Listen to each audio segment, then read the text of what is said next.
Hello, I'm Juan Davies, Chief Creative Officer at KCET and PBS SoCal, and we're partnering with the newsroom of KPCC and LAist on a daily reporter roundup. Let's start with you, Carla, and an update on schools reopening in LA County. Yeah, while general school reopenings are still not possible because LA County remains in the most restrictive of the state's coronavirus tiers, more than 100 schools have applied for waivers to reopen for transitional kindergartners to second graders. Just 4 of them have been approved so far, and all of those have been private schools so far. The county also had an announcement about when it came to smaller reopenings of schools, ones really intended for students who struggle the most with distance learning. So students with disabilities, English language learners, and homeless or foster youth. Almost 1,000 schools have said they've already done that or are planning to do so. They were at first limited to just 10% of their students on campus at a time, but now the county announced they're actually going to increase that percentage to 25% in order to serve more high-needs students in person. We have an update from the NTSB on the Conception boat fire, and Lita has the latest. Right, the NTSB approved its final report into that deadly fire, although investigators could not determine exactly what caused it. That's because a lot of key evidence was destroyed because the boat burned so quickly, then sank into deep water before it was salvaged. But the board said one thing was clear, that this was a tragedy that could have been prevented. It blamed the boat's operator for numerous safety lapses, but zeroed in on the fact that all 6 crew members were asleep when the fire broke out. So no one was keeping watch overnight as required by the Coast Guard. Board members said that if someone had been awake, that alone could have saved lives. And I should also note that the NTSB also faulted the Coast Guard for failing to update and enforce some of its own safety regulations. And this won't be the end of the case because a separate federal criminal probe into the fire is already underway.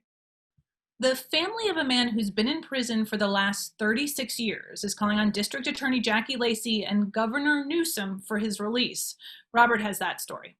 Yeah, family and friends of Reginald Wheeler rallied outside the Hall of Justice in downtown LA. Wheeler was convicted of robbery and kidnapping for robbery in 1985. He and an accomplice stole about $14 and a watch from the victim. Wheeler was 20 at the time, and he was given a sentence of 8 years to life in prison.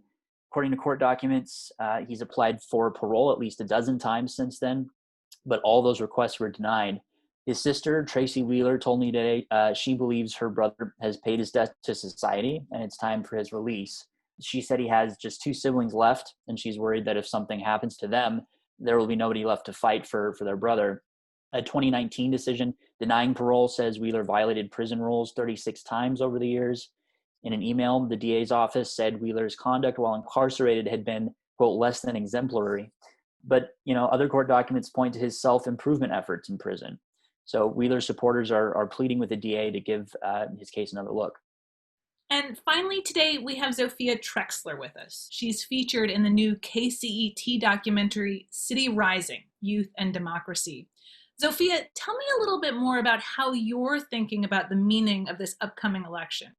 So for people in my generation, I think we're realizing that there's a lot of issues, whether that be COVID-19 or climate change, that need to be addressed now. And if we don't address them now, we're not going to have an opportunity to mitigate their harms in the future. A lot of what the documentary focuses on is change at the local level. And in the context of this election, I think a lot of people in my generation are realizing that it's not necessarily who's in the White House come January that matters, rather than all of these, local races, whether it be, at the city, county, or state level.